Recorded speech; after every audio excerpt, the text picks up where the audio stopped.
En una típica noche de domingo en Dallas, Texas, una joven llamada Zoe Hastings desapareció en su camino a la clase de la iglesia. Su desaparición provocó una inquietante investigación y juicio. Zoe Hastings nació el 21 de noviembre de 1996, de Jim y Cheryl Hastings.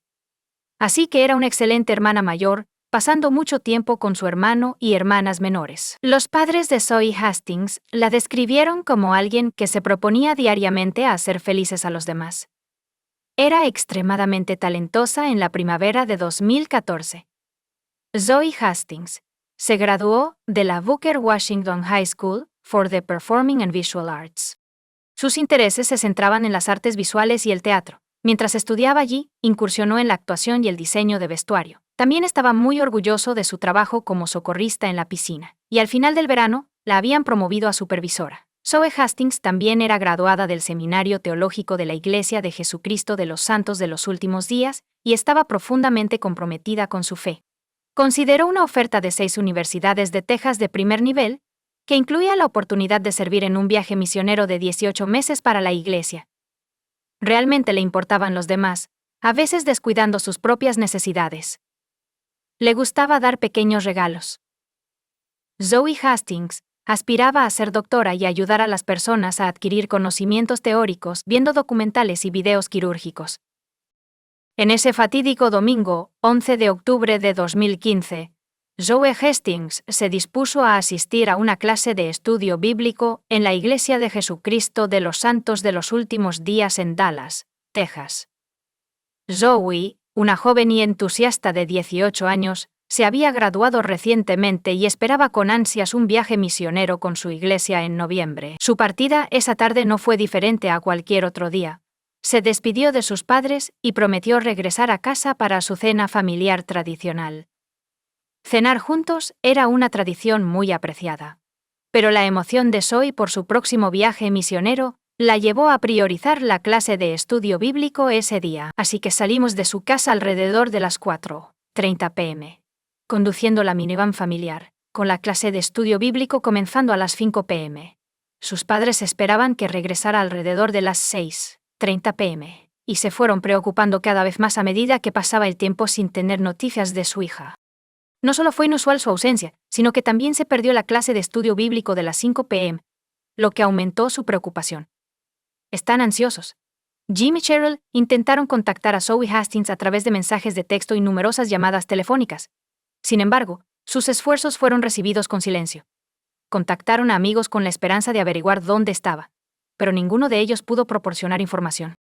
Para empeorar las cosas, la familia Hastings descubrió que Zoe Hastings no se presentó a la clase de estudio bíblico. A medida que pasaban las horas y no había señales de Zoe, sus padres decidieron contactar a la policía a las 10 p.m. Sin embargo, a medianoche, las autoridades no habían respondido a su llamada. Temiendo por la seguridad de su hija, tomaron medidas y presentaron un informe de persona desaparecida mientras continuaban su búsqueda. El avance llegó en las primeras horas de la mañana del lunes, cuando los padres de Zoe descubrieron que necesitaba encontrar mi aplicación de iPhone, que estaba instalada en su teléfono. Usaron esta herramienta para rastrear la ubicación de su teléfono, lo que los llevó a un arroyo cercano a solo 5 minutos en coche de su casa. Se apresuraron al lugar, llenos de urgencia.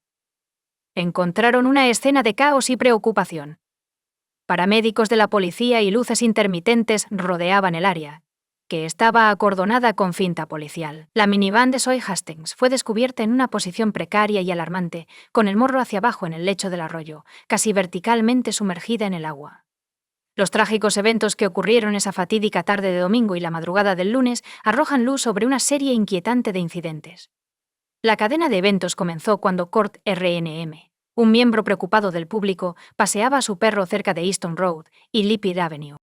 Se encontró con un hombre que se acercó a él con urgencia, informándole de un accidente de coche que involucraba a una joven en el arroyo. El extraño, visiblemente alterado, le pidió a Kurt que lo acompañara a investigar la escena. Juntos bajaron al arroyo y el hombre le informó a Kurt que la chica lo identificaría más tarde. Kurt marcó inmediatamente el 911 después de que Zoe Hastings muriera trágicamente, temiendo lo peor. Sin embargo, el misterioso hombre que inicialmente lo había alertado huyó de la escena antes de que llegara la policía. Al llegar la policía descubrió el cuerpo sin vida de Zoe Hastings. Ella yacía boca abajo en un charco de sangre a unos 3 a 6 metros de la puerta del conductor de la furgoneta. La suposición inicial de que su muerte fue causada por el accidente fue rápidamente desmentida cuando la policía descubrió que murió como resultado de violencia homicida. La naturaleza horrible del crimen se hizo evidente a medida que surgían los detalles. La ropa de Zoe había sido alterada, su vestido había sido levantado por encima de su cintura y su ropa interior había bajado hasta la mitad de sus muslos, indicando una agresión sexual. Zoe tenía varios cortes profundos en el cuello. A lo largo de su investigación, la policía registró minuciosamente la zona en busca de pruebas. Todas las puertas de la furgoneta, excepto la del conductor, estaban cerradas. Descubrieron un cuchillo cubierto de sangre en la cima del terraplén, que sospechaban había sido utilizado para infligir las heridas mortales en el cuello de Zoe. Entonces, su teléfono, que tiene servicios de localización, proporcionó una línea de tiempo para la investigación. Mostró que su teléfono había estado en el arroyo desde las 5 p.m. Ella permaneció allí desde la noche del domingo hasta la mañana del lunes, cuando se descubrió su cuerpo. A medida que avanzaba la investigación, se descubrió que después de salir de su casa, Joe Hastings se detuvo brevemente en un Walgreens en Garland Road para devolver una película de Redbox de camino al estudio bíblico. El Walgreens estaba tan cerca de su casa que podía verlo desde el estacionamiento. Devolvió la película a las 4:42 p.m. Sin embargo, las autoridades querían saber qué pasó después de eso y por qué no se presentó al estudio bíblico de las 5 p.m. A medida que continuaba la investigación sobre la trágica muerte de Zoe Hastings, 2 testigos clave se presentaron. Los testigos dijeron que vieron a una mujer cerca de una minivan en el estacionamiento fuera de la tienda Walgreens. Uno de los testigos describió haber visto a un hombre afroamericano acercarse rápidamente a la mujer. Para su sorpresa, ambas personas entraron en la furgoneta, con el hombre detrás del volante. El segundo testigo declaró que el hombre parecía estar sosteniendo algo en la mano durante el encuentro. Después de intercambiar palabras con la mujer, ambos entraron rápidamente en la furgoneta que se alejó del lugar. El descubrimiento de ADN en el cuchillo encontrado en el arroyo provocó un avance en el caso. La evidencia de ADN estaba vinculada a un hombre cuyo perfil genético ya había sido registrado en la base de datos de las fuerzas del orden. Este individuo fue identificado como Antonio Cochran. Antonio negó rotundamente estar involucrado en el asesinato de Zoe. No obstante, basándose en pruebas de ADN y declaraciones de testigos, fue acusado de asesinato capital. Los cargos se basaron en la creencia de que el asesinato de Zoe ocurrió durante un secuestro o un intento de secuestro. La teoría predominante entre las fuerzas del orden era que el secuestro y posterior asesinato de Zoe fueron aleatorios, sin ninguna relación previa entre ella y Antonio. Cuando comenzó el juicio de Antonio Coltrane, se declaró no culpable. El caso de la fiscalía se centró en la teoría de que Zoe Hastings fue secuestrada del estacionamiento de Walgreens mientras devolvía una película de Redbox justo al otro lado de la calle de su casa esa fatídica tarde de domingo. Esta teoría fue respaldada por el testimonio de 2 testigos clave que comparecieron en el tribunal para dar sus versiones de los hechos. El primer testigo, Lester Lee Clark, se identificó como un tatuador que trabajaba cerca de la intersección de Garland Road y Pebe Road, en el este de Dallas. Testificó alrededor de las 4:45 p.m. Al acercarse al Walgreens, notó a una mujer, presumiblemente Zoe, cerca del kiosco de Redbox. Parecía estar devolviendo o recogiendo una película mientras entraba en su minivan. Un hombre afroamericano bajo y corpulento se acercó rápidamente a ella y agarró la puerta del coche, provocando una conversación animada pero breve, entre los dos que no duró más de 5 segundos. Lester declaró que no pudo escuchar lo que decían, pero sí notó que la mujer en la puerta del conductor se había movido al lado del pasajero. El hombre se subió a la minivan y se alejó rápidamente. El segundo testigo, Gary Whitman, estaba sin hogar en ese momento y declaró que estaba al otro lado de la calle del Walgreens alrededor de las 4 o 4:30 de la tarde del domingo. Describió a un hombre afroamericano robusto y corpulento que medía alrededor de 5 pies, 8 o 9 pulgadas de altura y caminaba de manera agresiva pero discreta. Pensó que el hombre estaba tratando de no llamar la atención sobre sí mismo.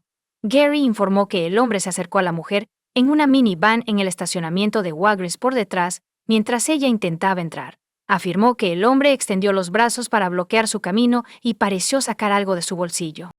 Aunque no pudo ver el objeto exacto, Gary vio a ambas personas subirse a la minivan, con el hombre tomando el volante y alejándose. La respuesta inmediata de Gary, según el tribunal, fue a buscar ayuda porque no tenía acceso a un teléfono. Se acercó a un empleado de una tienda de conveniencia cercana y le pidió que marcara el 911.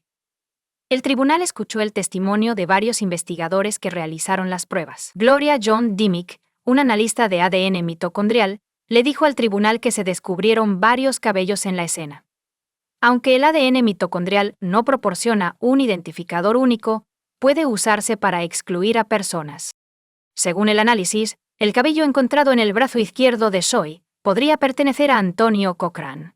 Había más pruebas en contra del acusado. El ADN de Copeland fue descubierto en el mango de un cuchillo, que había estado cubierto con la sangre de Zoe. La fiscalía afirmó que después de secuestrar a Zoe Hastings del estacionamiento, Cochran la llevó a un arroyo, donde la violó y la mató. Los datos confirman que el teléfono celular de Cochran emitió una señal el domingo, cerca del lugar donde se descubrió el cuerpo de Zoe. Antes del secuestro de Zoe, Cochran envió varios mensajes de texto a diferentes personas. A la 1:48 a.m., se envió el primer mensaje de texto al vecino de Gillis Pina Cochran, Antonio, quien declaró que tenía la intención de dejar la casa que él y Gillis alquilaban juntos. A las 2 de la tarde le envió un mensaje a su exnovia, Angie Simon, informándole que Rena, quien había sido como una madre para él, había muerto el día anterior. También envió un mensaje a alguien llamado Mimi a las 2:25 p.m. y a las 3:19 p.m., diciéndole que había estado llorando, bebiendo alcohol y conduciendo sin rumbo por la ciudad. A las 4:34 p.m., el teléfono celular de Antonio se comunicó con un transceptor específico en una torre de radio de Dallas que cubría la tienda Walgreens. Antonio envió otro mensaje de texto desde su teléfono inteligente. Esta vez estaba dirigido a Frank Torres, el hermano de Gillis Pina. Realmente te necesito, hermano. No estoy seguro de qué me pasa, Frank. Ha pasado mucho. Te necesito, hermano. Antonio, según el tribunal, comenzó a trabajar como cajero en una tienda de comestibles Fiesta Mart solo 2 días antes del asesinato de Zoe. Se suponía que iba a trabajar el día después de la muerte de Zoe, pero no se presentó a su turno. El fiscal también informó al juez que se realizó un historial de búsqueda detallado en el teléfono celular de Cocker entre el 13 y el 23 de octubre. Buscó noticias locales y de crímenes 32 veces, de las cuales 5 eran sobre la muerte de Zoe. Antes de eso, Antonio había mostrado poco interés en las historias de crímenes, habiendo abierto las noticias solo una vez en el mes anterior con un informe sobre crímenes de pandillas locales. La defensa presentó un caso convincente intentando sembrar dudas sobre la afirmación de la fiscalía de que Antonio Cochran fue responsable del asesinato de Zoe Hastings. Cuestionaron la validez de las pruebas de ADN, así como la fiabilidad de los testigos. Paul Johnson, el abogado defensor de Antonio, declaró que en el momento del asesinato de Zoe, Antonio estaba ayudando a un amigo a presentar un coartada que lo ubicaba en un lugar diferente. Cuestionó el testimonio de 2 testigos clave que afirmaron haber presenciado el secuestro de Zoe. La cronología de Lester y la descripción del hombre involucrado fueron cuestionadas, lo que generó preocupaciones sobre la veracidad de su historia. La defensa también cuestionó la credibilidad del segundo testigo, Gary, quien tenía antecedentes penales y un historial de consumo de sustancias ilegales. Paul Johnson cuestionó cómo Gary pudo haber presenciado los eventos desde el otro lado de la calle y sugirió que su testimonio podría ser sospechoso.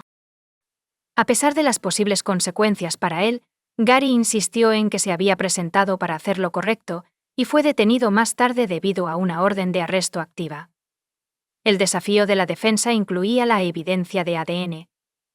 Reconocieron que se encontró el ADN de Antonio en el mango del cuchillo, pero propusieron una explicación alternativa.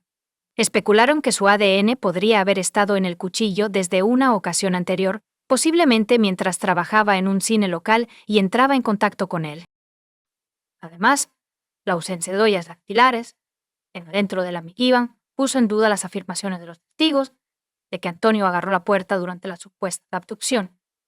La defensa también señaló que el médico forense no encontró evidencia de agresión sexual y que Antonio no fue acusado de agresión sexual, insinuando que esta información se utilizó para incitar al jurado. Finalmente, Paul Johnson instó al jurado a declarar a Antonio no culpable, enfatizando la importancia de tomar una decisión basada en la evidencia presentada en lugar de reaccionar a los sentimientos populares. Animó al jurado a hacer lo que consideraran correcto. La fiscalía no estuvo de acuerdo e instó al jurado a declarar a Antonio culpable. El jurado deliberó durante casi 23 horas a lo largo de varios días. Durante este tiempo solicitaron información adicional y aclaraciones al juez sobre 3 temas específicos, incluyendo una foto de la tienda Walgreens, de mitocondrial y la cronología de las entrevistas policiales con los 2 testigos. En última instancia, el jurado condenó a Antonio por el delito menor de asesinato en lugar de asesinato capital. Antonio fue condenado a cadena perpetua sin posibilidad de libertad condicional, con una multa de $10,000 con 0 centavos. Comparte tu opinión con nosotros en los comentarios y suscríbete al canal para más.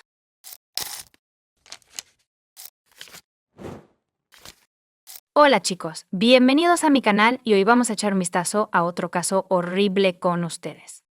La traición de un ser querido siempre nos sorprende, porque por eso consideramos a las personas cercanas cuando confiamos plenamente en ellas y no esperamos que nos apuñalen por la espalda. Sin embargo, los criminólogos saben que, en caso de asesinato brutal, el culpable debe buscarse, ante todo, entre las personas del entorno inmediato de la víctima. ¿Qué pasa si el plan no pudo completarse? La víctima no puede testificar debido a su grave estado, y el perpetrador está tratando desesperadamente de averiguar cómo cubrir sus huellas sin levantar sospechas. Me recuerda a la trama de un thriller. Desafortunadamente, esta historia ocurrió hace unos años en la vida real. Wang Nan, una mujer china embarazada, estuvo involucrada en uno de los incidentes más notorios de Tailandia. El perpetrador intentó deshacerse de su esposa y de uno de los parques nacionales, retratando el incidente como un trágico accidente. Sin embargo, parece que la naturaleza intervino para evitar que la joven y su hijo fueran asesinados. Cuando se expuso la verdad, literalmente sorprendió a los detectives que investigaban el caso, así como a los médicos que salvaron la vida de la víctima, porque estaban seguros de que el esposo estaba profundamente preocupado por su esposa e hijo. Pero aún más impactante fue la motivación detrás de un acto tan atroz y cruel. Cabe señalar que esta situación no es única. Y, aproximadamente al mismo tiempo en Tailandia, otra pareja de China tuvo una historia similar, pero el hombre pudo poner fin al plan. Pero vayamos todo en orden.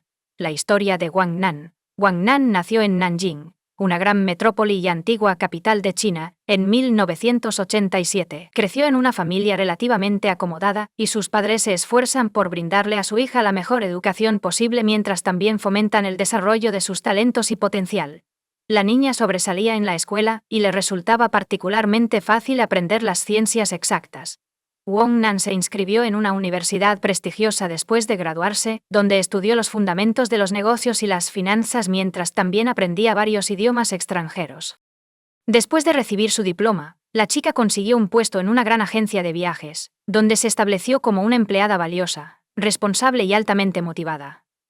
Avanzó rápidamente en su carrera y fue trasladada a Tailandia, donde supervisó el desarrollo de una nueva sucursal. Nan trabajó como alta directiva durante unos años antes de dejar la agencia de viajes para iniciar su propio negocio. Abrió un restaurante que servía cocina nacional china y tuvo tanto éxito que su idea se expandió rápidamente en una pequeña pero popular cadena en Bangkok. Yu Xiaodong Wang era una joven emprendedora exitosa que dirigía y desarrollaba el negocio con competencia. Sin embargo, para avanzar en su carrera, sacrificó por completo su vida personal. La joven recordó más tarde que su relación romántica más reciente ocurrió mientras todavía era estudiante. Sin embargo, al comenzar su actividad laboral, simplemente no tenía tiempo para salir con citas debido a su empleo a tiempo completo. Wang Nan no estaba demasiado preocupada por su soledad, aunque ya tenía casi 30 años. Estaba constantemente ocupada, corriendo de un lado a otro y trabajando incansablemente. Aunque había vivido en Tailandia durante mucho tiempo y dominaba bien el idioma, decidió mejorar sus habilidades y se inscribió en cursos adicionales de tailandés. En el centro de formación, Wang se encontró por casualidad con un joven llamado Hugh, quien la miró fijamente durante unos minutos antes de acercarse a ella en su idioma nativo. Hablaron brevemente, y el hombre le preguntó a Nan por qué estaba estudiando el idioma, a lo que ella respondió que era necesario para el desarrollo de su negocio.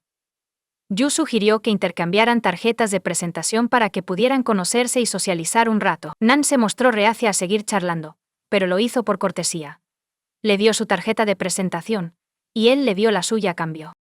La tarjeta de presentación de Xiao Dong indicaba que estaba en el negocio de exportación e importación en Bangkok. Wang no se impresionó y simplemente tiró la tarjeta de presentación en su bolso olvidándose de ella. Solo Yu parecía estar genuinamente interesado en la joven y la llamó al día siguiente. Sin embargo, estaba demasiado ocupada con el trabajo para mantener una conversación por más de unos minutos, así que rechazó la invitación para tomar un café. Unos días después la situación se repitió, y Nan rechazó salir en una cita, citando su apretada agenda y los preparativos para una próxima conferencia de negocios. Tenía la intención de expandir sus relaciones comerciales y conocer nuevos socios allí. Pero Yu llegó al evento con un lujoso ramo de flores. Después de esperar a que Nan estuviera libre, se acercó a ella y le pidió salir de nuevo. Wang Nan fue sobornada debido a su persistencia, porque nadie había intentado con tanto empeño llamar su atención antes. Ella aceptó encontrarse con él para cenar y tener un encuentro romántico inesperado. Parecía que Yu no simplemente se enamoraba de los hombres, literalmente se le había ido la cabeza. Él constantemente le mostraba afecto, le hacía sorpresas agradables y regalos, le entregaba flores en la puerta cada mañana con pequeñas notas románticas dentro, y la llamaba al menos 2 veces al día para decirle buenos días y buenas noches. Las emociones de Wang eran mixtas. Por un lado, le molestaba la obsesión del chico, pero por otro, se sentía halagada de que alguien intentara conquistar su corazón. Así que, inesperadamente, por primera vez en mucho tiempo, la joven inició una relación romántica.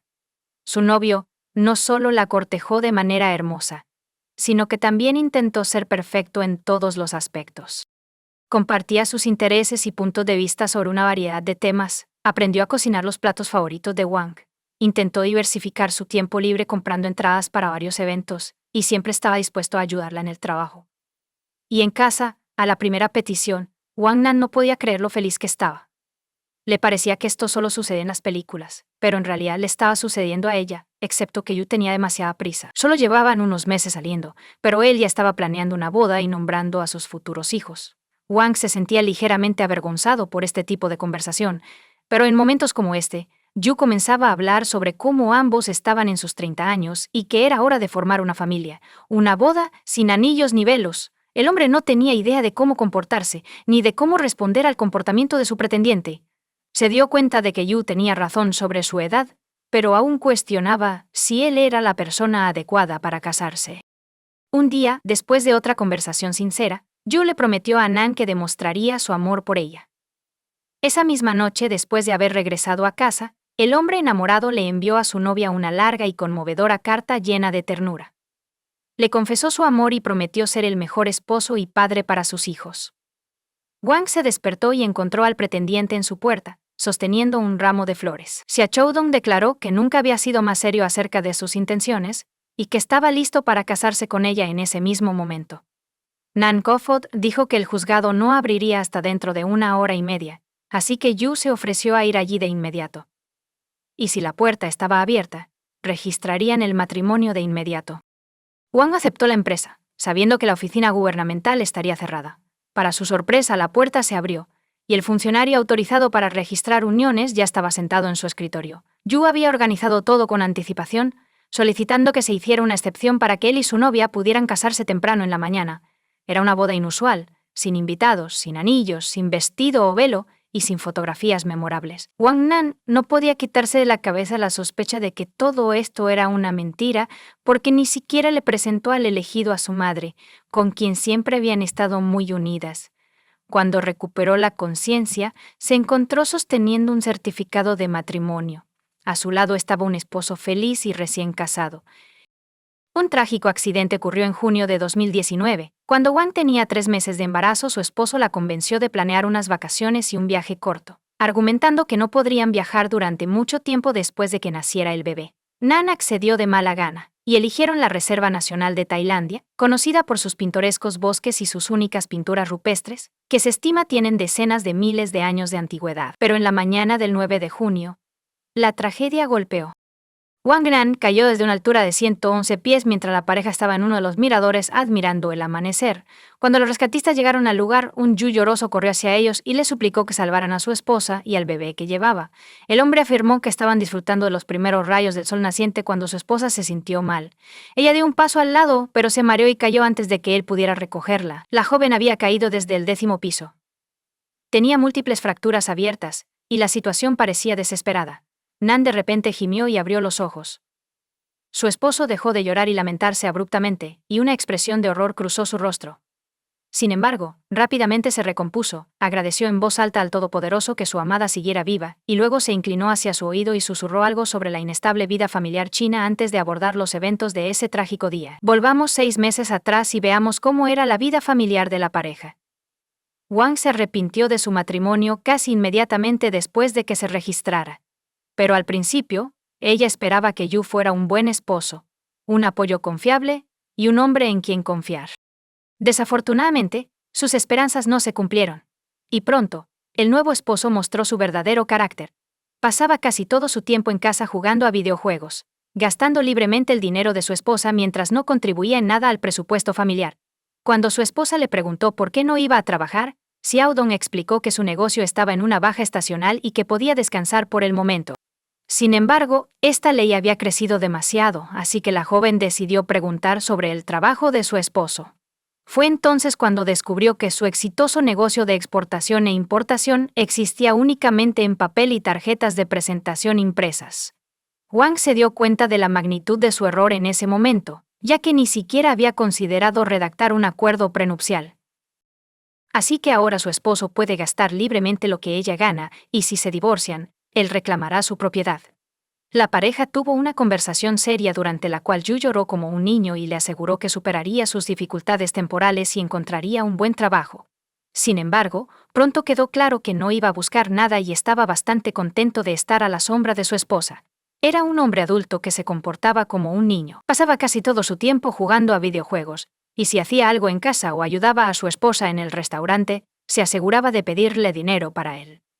Wang eventualmente se cansó de eso, y le dijo que no le daría ni un centavo más, hasta que encontrara un trabajo robando a su propia esposa y a un niño no deseado. Yu desapareció al día siguiente de esa conversación, llevándose consigo el certificado de matrimonio y la tarjeta de identidad de Nan. Sin embargo, solo descubrió la falta de los documentos por la noche cuando recibió una llamada de su contable preguntando sobre la transferencia de una gran suma de dinero de su cuenta. La joven quedó atónita porque no había transferido ningún dinero.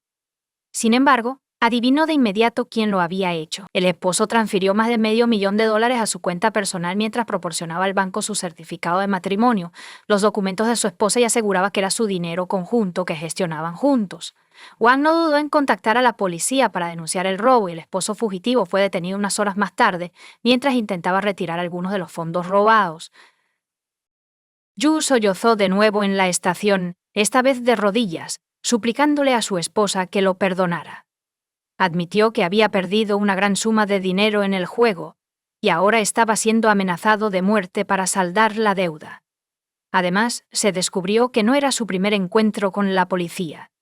Anteriormente había cumplido una condena de 8 años en su China natal por robo. Nan casi se siente abrumada por la vergüenza mientras escuchaba todo esto porque, como resultó, no conocía al hombre con el que se casó.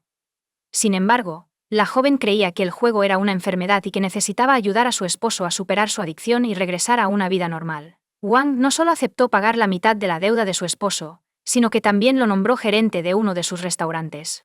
Yu inicialmente pareció aceptarlo con gratitud y tomar el nuevo puesto en serio.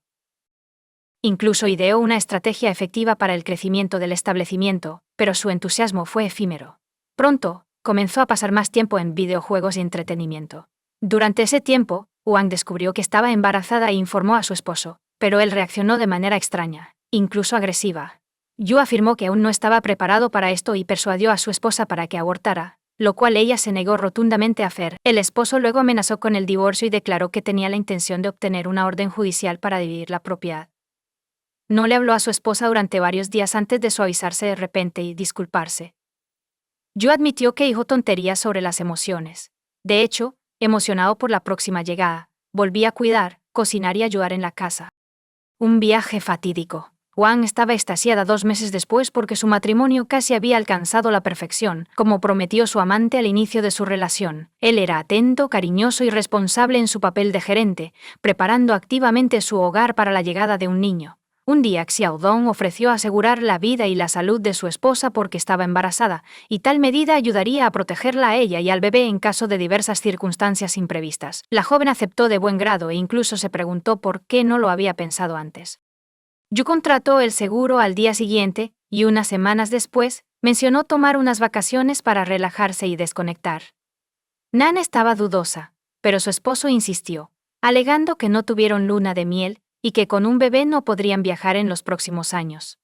También afirmó que habían pasado por un período difícil y que necesitaban reiniciarse para despejar sus mentes de toda negatividad y pensamientos pesados. Al final, sus argumentos fueron convincentes, y Nan estuvo de acuerdo.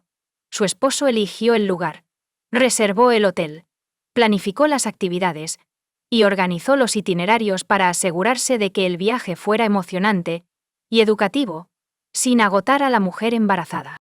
Nan dejó el asunto completamente en manos de su esposo, y se alegró al ver con qué entusiasmo estaba planeando sus vacaciones. El 7 de junio, la pareja visitó el parque por primera vez y pasó la mayor parte del día allí.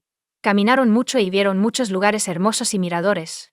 En esa tarde de verano del viernes, el parque estaba lleno de visitantes de todas partes. Wang notó que su esposo se estaba enojando y poniendo nervioso por la noche cuando ella le preguntó si todo estaba bien. Él respondió que debido a las multitudes de turistas, no podían disfrutar del atardecer en silencio. Wang Nan incluso cedió, decidiendo que sería extremadamente romántico. A medida que el sol se ponía, el parque se volvía menos concurrido, y Yu trepó la valla de la plataforma de observación y comenzó a llamar a su esposa hacia el borde, diciéndole lo increíble que era la vista. Sin embargo, la mujer embarazada se negó a ir allí, alegando que ya estaba oscuro y podría ser peligroso. El esposo se enfureció, pero volvió a ella después de unos minutos, explicando que tendrían que ir al parque para ver el amanecer. Dado que la pareja llegó al hotel después de la medianoche, decidieron descansar y dormir hasta tarde el sábado antes de regresar a la reserva temprano el domingo por la mañana. El 9 de junio, temprano en la mañana del domingo, como estaba planeado, la pareja fue al Parque Nacional para ver los primeros rayos del sol naciente. Se despertaron alrededor de las 3 a.m. Salieron mientras todavía estaba oscuro afuera. Había muy pocos visitantes en ese momento. Wang consideró brevemente que estaban completamente solos allí. La pareja se encontró al amanecer en una de las plataformas de observación. Yu luego bajó al acantilado y persuadió a su esposa para que se acercara a él y admirara las pinturas rupestres. Nan dudó, pero su esposo le aseguró que era seguro y que la ayudaría a bajar antes de subir. La joven confiaba en su esposo y se acercó a la situación con precaución. La vista desde allí era verdaderamente impresionante. Yu abrazó a su esposa y le preguntó si tenía algún arrepentimiento en esta vida. Nan se sorprendió por la pregunta, pero respondió con confianza que no tenía ningún arrepentimiento. Yu pasó la mano por su cabello, la besó en la mejilla y luego se inclinó hacia su oído y dijo: «Muere». En ese momento, aflojó su abrazo y empujó a su esposa por el acantilado. Un rescate milagroso. Yu miró a su alrededor nuevamente para asegurarse de que nadie los hubiera visto. Luego miró hacia abajo con atención pero no pudo ver exactamente dónde había caído su esposa. Escuchó.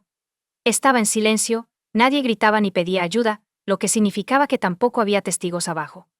Yu entonces se dirigió tranquilamente hacia la salida del parque para esperar su momento y reportar el incidente, cuando seguramente uno estaría muerto. Sin embargo, abajo, unos pocos excursionistas que se habían desviado del sendero notaron el cuerpo tendido sobre las rocas e inmediatamente llamaron a los rescatistas, informando del incidente. Yu Xiaodong ya había salido de la reserva, cuando varios coches con luces intermitentes y sirenas pasaron zumbando junto a él. Inmediatamente, se dio cuenta de lo que pasaba y regresó, dirigiéndose al lugar donde había caído su esposa. Allí montó todo un espectáculo, con lágrimas, gritos y súplicas de ayuda. En ese momento estaba seguro de que su esposa ya estaba muerta, así que nadie conocería la verdad.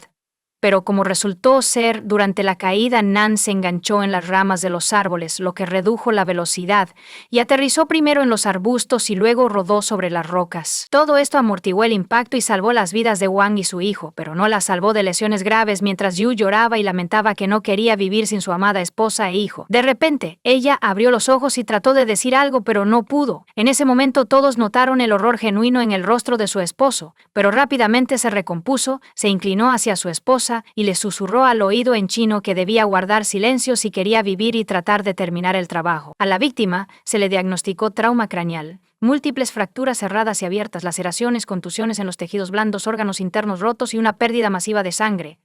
Además, su columna vertebral estaba gravemente dañada, y los médicos temían que incluso si sobrevivía, nunca podría volver a caminar.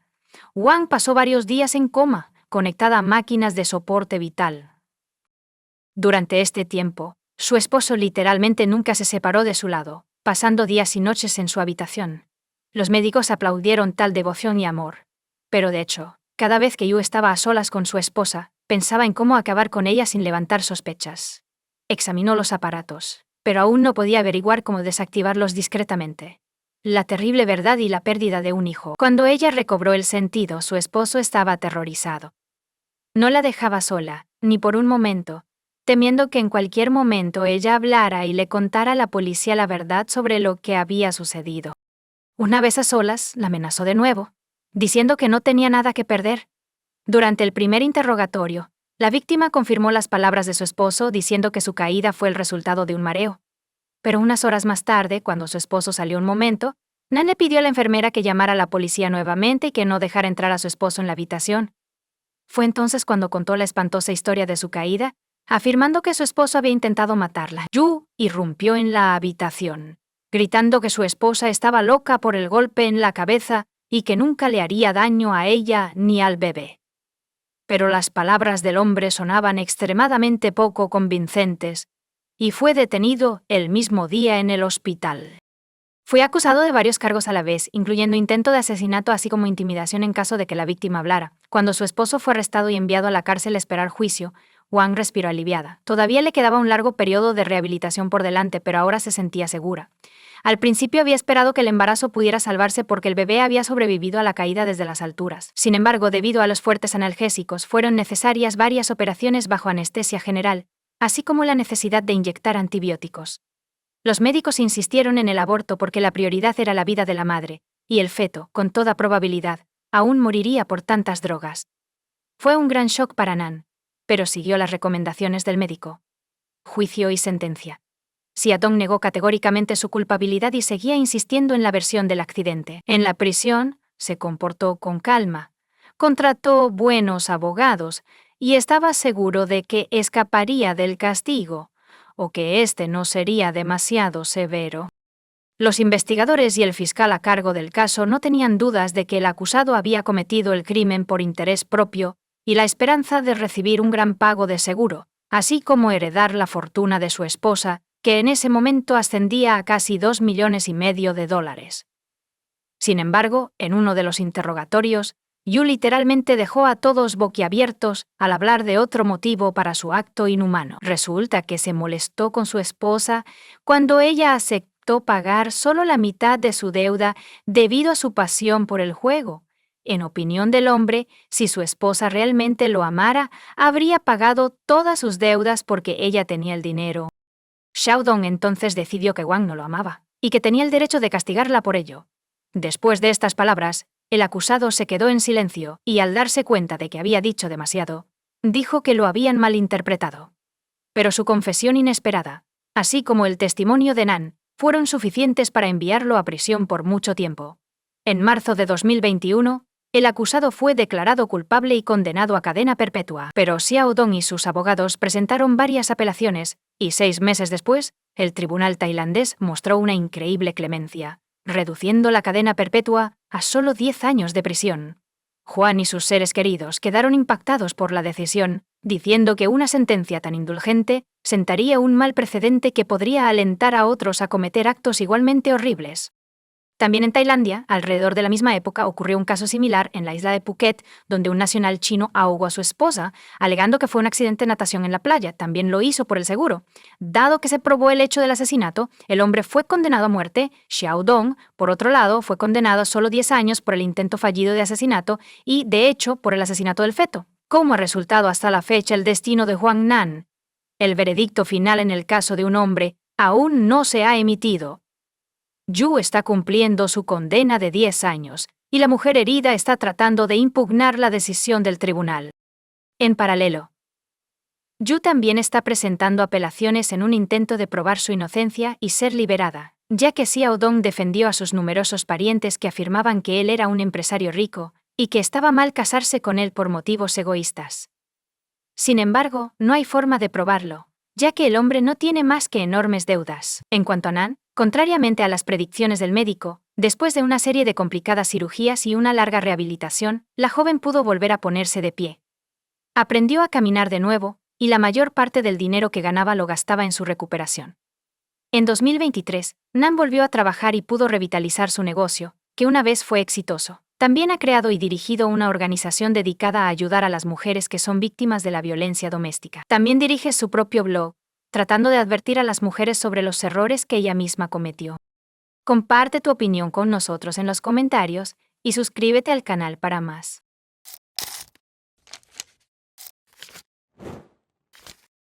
Hola chicos, bienvenidos a mi canal y hoy vamos a echar un vistazo a otro caso horrible con ustedes. Brianna Warren, una joven, fue despertada abruptamente por una llamada telefónica inesperada a la 1:45 del 18 de diciembre de 2013. Por la mañana, contestó el teléfono y encontró a su mejor amiga Heather al otro lado, sollozando. Heather compartió una conversación reciente que tuvo con su examante, Sydney. Sydney la había llamado, revelando que se había separado de su esposa, expresando arrepentimiento por su propia ruptura e instando a Heather a empezar de nuevo. Brianna preguntó por qué Heather había contestado su llamada. El número resultó ser desconocido, lo que llevó a Heather a contestar. Después de escuchar y calmar brevemente a su amiga, Brianna insistió en que Heather apenas se había recuperado de las dificultades de su ruptura y no debería involucrarse de nuevo con Sydney. Ella convenció a Heather para que volviera a dormir y descansara, y se despidieron. El pintoresco condado de Horry, en Carolina del Sur, es frecuentemente considerado un lugar ideal para vivir. Esta región es bien conocida por sus hermosas playas, siendo Myrtle Beach particularmente hermosa y popular. Aparte de las playas, hay densos bosques, vastos ríos y numerosos pueblos amigables para explorar. El 19 de diciembre, la policía del condado de Horry descubrió un coche abandonado, un Dodge Intrepid verde, estacionado en una zona remota a lo largo del río Waccamaw. Peachtree Landing estaba aproximadamente a 8 millas de Myrtle Beach. Este lugar servía como un muelle para pequeños barcos, y estaba al final de un largo y poco conocido camino que rara vez era transitado por coches. La policía verificó el registro del coche en su sistema y descubrió que estaba registrado a nombre de Terry Elvis. Se enviaron oficiales a su casa, llamaron a su puerta y le informaron sobre el coche encontrado. Terry estaba en casa, viendo la televisión en el sofá de su sala. Resultó que el coche pertenecía a su hija Heather. Terry intentó contactar a Heather por teléfono, pero ella no estaba disponible. Aceptó acompañar a la policía al Peachtree Landing para una investigación más profunda. Terry se sorprendió al ver el coche de su hija en un lugar tan extraño y apartado, pero no estaba inicialmente preocupado por su seguridad. Supuso que el coche había sido robado porque era extraño que estuviera allí sin su dueño. Después de recibir una llave de repuesto de Terry, la policía abrió e inspeccionó minuciosamente el vehículo. No encontraron ningún objeto personal en la cabina, incluyendo el bolso de Heather, las llaves o el teléfono móvil. La preocupación de Terry creció, así que intentó contactar a Heather nuevamente. Todavía no obtengo respuesta. Llamó al restaurante donde ella trabaja. Heather no se había presentado a trabajar, según el gerente, y no estaba programada hasta el día siguiente. Terry informó a la policía de sus preocupaciones, afirmando que tal comportamiento era completamente fuera de carácter para su hija y que algo había salido mal. En ese momento, el coche y la orilla del río donde fue descubierto no se consideraron escenas del crimen porque no había evidencia de una lucha, cristales rotos o sangre. No obstante, las autoridades decidieron llevar a cabo una investigación de personas desaparecidas. La policía y los voluntarios registraron el terreno mientras que los buzos investigaron el lecho del río. Durante la búsqueda se descubrieron restos humanos en el bosque. Sin embargo, fueron identificados como pertenecientes a un hombre desconocido, no a la mujer desaparecida. Los investigadores que buscaban pistas investigaron el pasado de la mujer desaparecida. Heather, de 20 años, era hija de Terry y Dave Elvis, quienes vivían en el condado. Tenía un vínculo estrecho con sus padres y su hermana menor. El padre de Heather mencionó que su familia siempre ha estado unida y se ha apoyado mutuamente. Heather era independiente, pero se mantenía cerca de su padre, comunicándose con él todos los días por teléfono en 2011. Heather le dijo a su familia que después de graduarse de la escuela secundaria St. James, quería vivir con su mejor amiga, Brianna Warlen. Sus padres apoyaron completamente esta decisión. A los 20, Heather trabajaba como camarera en el Tilted Kilt, un restaurante de temática escocesa en Myrtle Beach, y quería ser cosmetóloga. La hermana menor de Heather, Morgan, reveló que sus intereses incluían el maquillaje y trabajar frente a la cámara, y era conocida por su creatividad y ambición. Heather también era muy conocida en su pueblo por su amabilidad, actitud despreocupada y perspectiva positiva. Su amiga Brianna observó que cuando la gente la recuerda y habla de ella, sonríe porque siempre tenía una actitud positiva. Heather fue descrita por otra amiga como sociable, de espíritu libre y entusiasta de la vida. Siempre estaba decidida a vivir la vida al máximo. Heather había pasado el año anterior en Myrtle Beach con su mejor amiga Brianna. Le iba bien en sus estudios y todo parecía perfecto. Sin embargo, todo cambió cuando Heather tuvo un encuentro fortuito en el Tilted Kilt, lo que la llevó por el camino de la tragedia. Heather estaba trabajando el turno de día, en un restaurante concurrido una cálida tarde de junio. Mientras charlaba con los clientes, tomaba pedidos y transportaba bandejas a la cocina. Se encontró con Sidney Moore, un padre de 3 hijos de 37 años y hombre de mantenimiento. Sidney tenía un pequeño negocio de reparación de electrodomésticos de cocina en Myrtle Beach y había recibido un pedido del restaurante ese día. Entablaron una conversación y Heather se sintió instantáneamente atraída por el hombre. Sus interacciones aumentaron después de ese día. Descubrieron que tenían muchos de los mismos intereses y pasatiempos. Heather incluso insinuó sus sentimientos en Twitter, diciendo que le atraían los hombres mayores. A finales de julio, Heather había comenzado a enviar mensajes íntimos a Sidney, quien estaba renovando su restaurante. También les contó a sus amigos y compañeros de trabajo sobre Sidney, revelando que era la misma persona que había mencionado en Twitter. A Sidney le gustaba la atención de Heather y comenzó a visitar el restaurante con regularidad. Frecuentemente se entretenían en la cocina mientras Sidney trabajaba en la reparación de electrodomésticos. Para julio su relación probablemente había progresado de un coqueteo inocente a algo más serio, como lo evidencian los 2 tweets de Heather, enviados en un intervalo de 1 minuto. En un tweet, mencionó que había hecho algo, mientras que en el otro, afirmó que estaba demasiado involucrada para detenerse. Los compañeros de trabajo de Heather estaban al tanto de sus sentimientos por Sidney, de 37 años, y comenzaron a chismear sobre su relación. Un compañero de trabajo admitió más tarde que todos estaban al tanto de su relación y desaprobaban porque Sidney estaba casado. Además, frecuentemente se dirigían a Heather con diferentes nombres y una vez decidieron hacerle una broma. 2 colegas llamaron al restaurante y fingieron ser la esposa de Tammy Sidney. En agosto, los rumores finalmente se confirmaron. Sidney comenzó a aparecer más frecuentemente en el restaurante. Ella estaba constantemente trayendo café y dulces para Heather, sentándose en el área de comedor y esperándola en la puerta trasera después de su turno para que pudieran irse juntas. La pareja discutía frecuentemente su relación con amigos, e incluso Sidney le contó a conocidos sobre sus planes de contratar a Heather como niñera a tiempo completo, cuando él y su esposa se mudaran a Florida. Heather también les contó a sus amigos sobre los planes de Sidney, y todos pensaron que era extraño.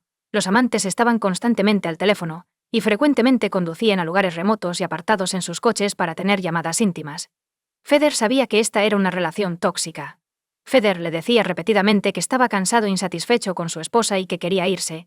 Sin embargo, parece que estas eran promesas vacías. Los amigos de Heather le advirtieron que Sidney solo la estaba usando. A mediados de septiembre, Heather parecía estar consciente de su situación. El 21 de septiembre, tuiteó que un ángel y un demonio se enamoraron, pero no terminó bien. Quizás ese fue el día en que intentó poner fin a su extraña relación con Sidney. El punto de inflexión llegó cuando Tammy Sidney, de 34 años, descubrió la aventura secreta de su esposo después de 34 años de matrimonio. Llamó a Heather y comenzó a humillarla por teléfono. La compañera de cuarto de Heather, Brianna, presenció la conversación y luego le dijo a los investigadores que Heather había tolerado los insultos durante mucho tiempo. Tammy una vez afirmó que Sydney solo estaba usando a Heather para sus fantasías, e incluso hizo que Sydney se lo dijera por teléfono. Sydney repitió las palabras de su esposa diciéndole a Heather que no es importante para él y que es un blanco fácil. Naturalmente, esto molestó a la chica. Sydney y Tammy la hicieron sentir terrible y casi destruyeron por completo su identidad. El fiscal Chris Helms determinó más tarde que Tammy ocupaba una posición dominante en el hogar de los Maurer, dictando dónde y cuándo Sydney debía trabajar y controlando todas sus actividades. Helms también declaró que Tammy estaba furiosa por la traición y no podía perdonar a Sydney y Heather, por lo que decidió arruinar la vida de la joven. Después de que se reveló la verdad, Tammy comenzó a esposar a Sydney y a atarlo a la cama por la noche, impidiéndole salir mientras ella dormía. También cambió la contraseña de su teléfono y lo obligó a hacerse un tatuaje con su nombre en el estómago. Sydney aceptó todo con la esperanza de preservar su matrimonio y su familia. Brianna Tammy afirma que sus ataques fueron más allá de las llamadas telefónicas y se convirtieron en actos sistemáticos de odio. Tammy comenzó a hacer llamadas telefónicas repetidas al lugar de trabajo de Heather, exigiendo que la despidieran. Ella siguió llamando a Heather desde el teléfono de Sydney y enviándole fotos y videos de las dos juntas, incluyendo momentos íntimos. Heather le escribió a Sydney una carta suplicándole que detuviera el acoso de Tammy, lo cual estaba causando problemas en su trabajo.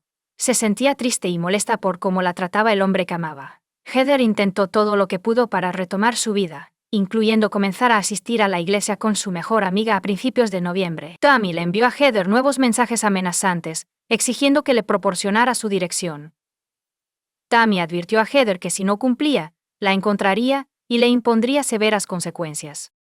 Tammy también declaró que había estado monitoreando a Sydney desde enero de 2012 y que Heather ya no podía influir en él. Heather estaba completamente agotada, tanto física como emocionalmente, y no podía entender por qué Tammy no la dejaba ir, especialmente porque su relación con Sydney había terminado y quería olvidar todo. Heather le dijo a su amiga que Tammy parecía estar obsesionada con ella. Las cosas finalmente se calmaron a finales de noviembre, más de 2 semanas después de que llegaron los mensajes amenazantes de Tammy. Sydney y Tammy se fueron de viaje a California por 3 días con sus 3 hijos en su nuevo SUV Ford F-150. Con más familia fuera de la ciudad, Heather finalmente pudo relajarse y disfrutar del momento, libre de las amenazas de Tammy. Heather también vivió un momento feliz en su vida cuando pudo conseguir el trabajo de sus sueños como maquilladora en un salón de belleza. Se suponía que iba a empezar a trabajar antes de Navidad. Heather estaba encantada y compartió la noticia con entusiasmo con sus amigos y familiares. Sin embargo, comenzaron a surgir temores en su vida, lo que solo podría empeorar sus problemas con Tammy. Heather y sus compañeros de trabajo en Tilted Kilt notaron a principios de noviembre que había ganado peso de manera inesperada y rápida. Heather se preocupó de que pudiera estar embarazada del bebé de Sydney. Enfadada y aterrorizada, decidió hacerse una prueba de embarazo en el restaurante. La gerente de Heather, Jessica Cook, le dijo más tarde a la policía que estaba desesperada por la situación y temía que Tammy le hiciera algo terrible. Sin embargo, la prueba resultó ser incorrecta. Heather no tenía idea de si estaba embarazada del hijo de Sydney en ese momento. La mejor amiga de Heather también declaró que cuando Heather se hizo una prueba de embarazo en el trabajo a principios de noviembre, no había estado íntima con nadie más que con Sydney. A pesar de sus preocupaciones sobre un posible embarazo en el invierno de 2013, Heather se mantuvo optimista. Decidió que era hora de seguir adelante y empezar de nuevo. Ella esperaba una nueva relación, más feliz y saludable, y aceptó tener una primera cita con Steve Gerrard, un hombre que había conocido brevemente pero que le interesaba genuinamente.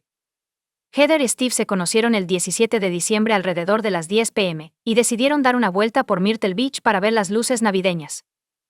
Eventualmente se detuvieron en un estacionamiento cercano, donde Steve le enseñó a Heather cómo conducir su auto de transmisión manual. Emocionada, Heather le envió a su padre una foto de ella detrás del volante del coche con el pie de foto. Acabo de aprender a conducir como una verdadera profesional. Steve más tarde declaró que habían programado una segunda cita y la dejó en su departamento en Carolina Forest. Los detectives lucharon por encontrar pistas o indicios específicos alrededor de la 1:15 a.m., así que decidieron crear una línea de tiempo de los eventos que precedieron la desaparición de Heather el 17 y 18 de diciembre. El principal sospechoso era Steve Gerald, con quien Heather había pasado la noche antes de su desaparición. Sin embargo, después de interrogarlo no se descubrió ninguna evidencia de su implicación y las sospechas fueron desestimadas. La familia y los amigos de Heather se sorprendieron al enterarse de que, mientras trabajaban arduamente para encontrar a la niña, también estaban contactando al público en general y ofreciendo una recompensa por información sobre su paradero.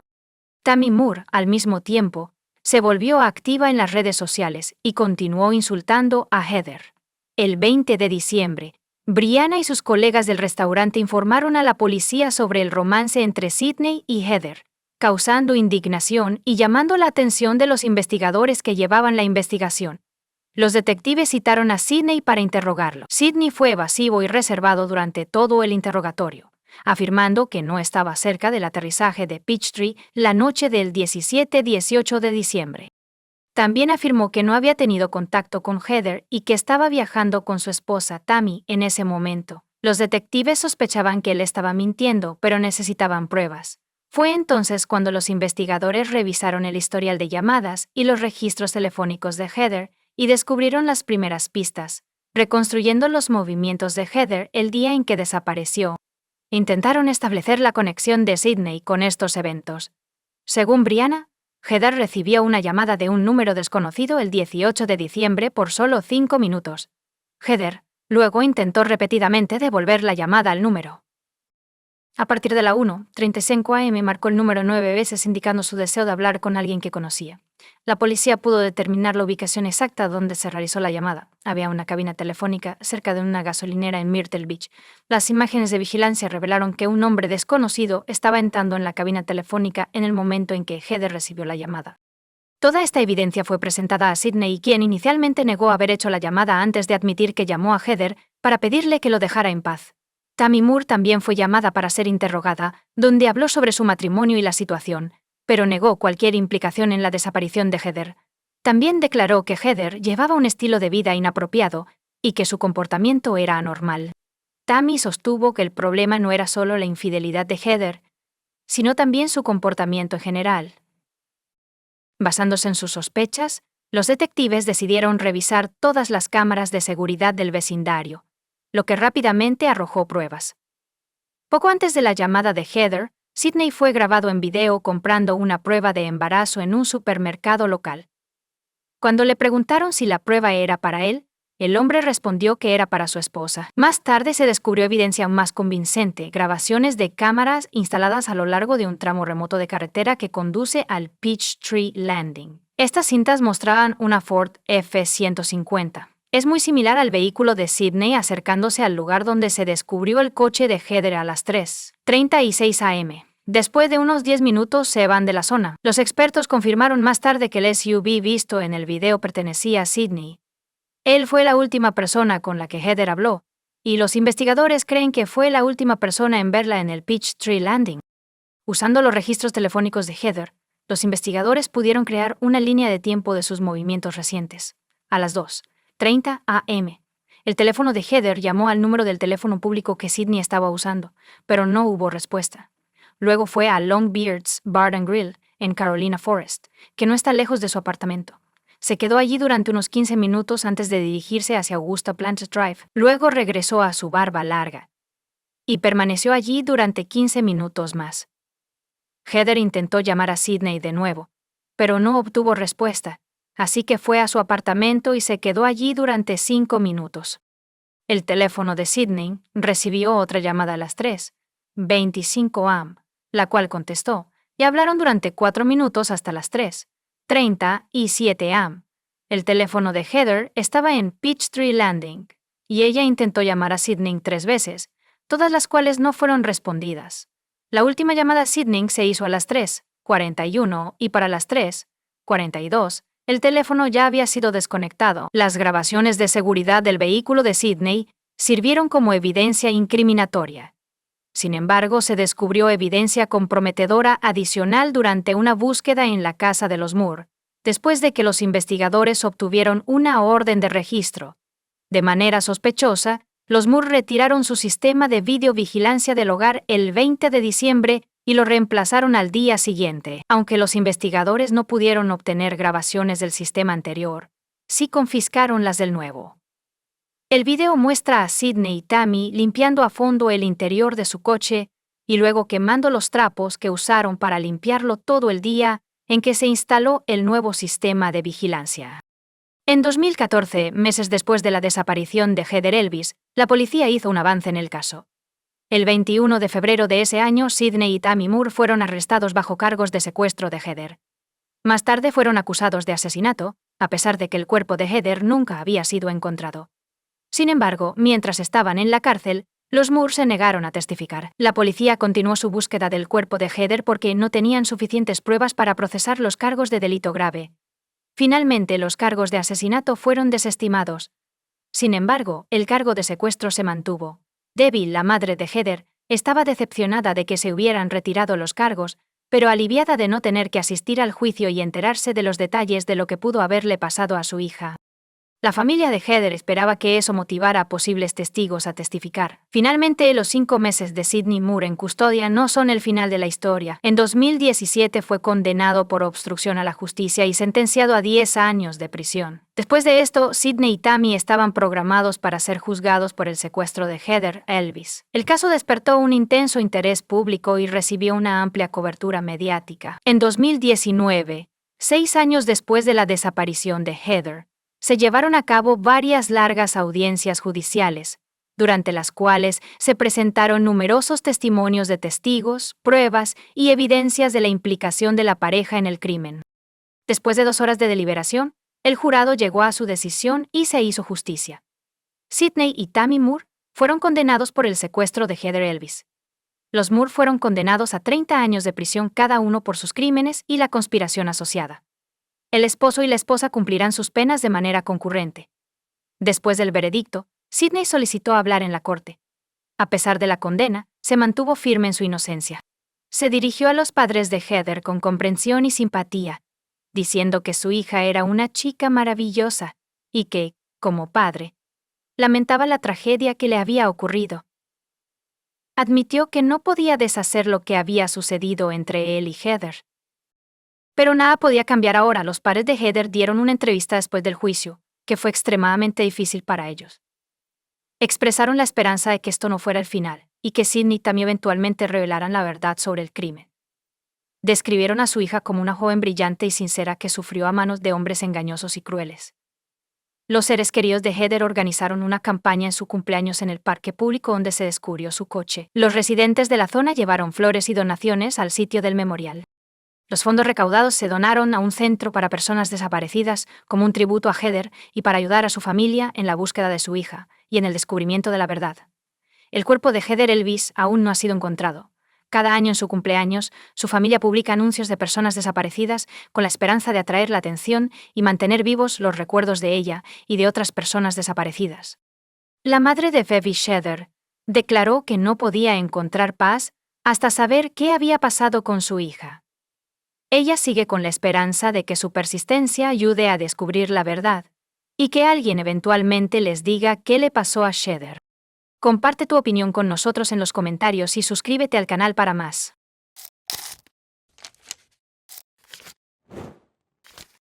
Hola chicos, bienvenidos a mi canal, y hoy vamos a echar un vistazo a otro caso horrible con ustedes. En este video veremos un incidente que ocurrió en Florida, el 14 de julio de 2012. Cuando Adrienne Robert, de 29 años, fue descubierta muerta por su compañera de cuarto. Sus ojos estaban abiertos, pero no respiraba. Las cámaras de CCTV fueron fundamentales en la investigación de este caso, ayudando a los detectives a localizar y arrestar al criminal. Adrienne nació el 4 de enero de 1983 en Brunswick, Maine. Se graduó de Leavitt High School en Maine en 2001 y de la Universidad de Maine en Augusta en 2005.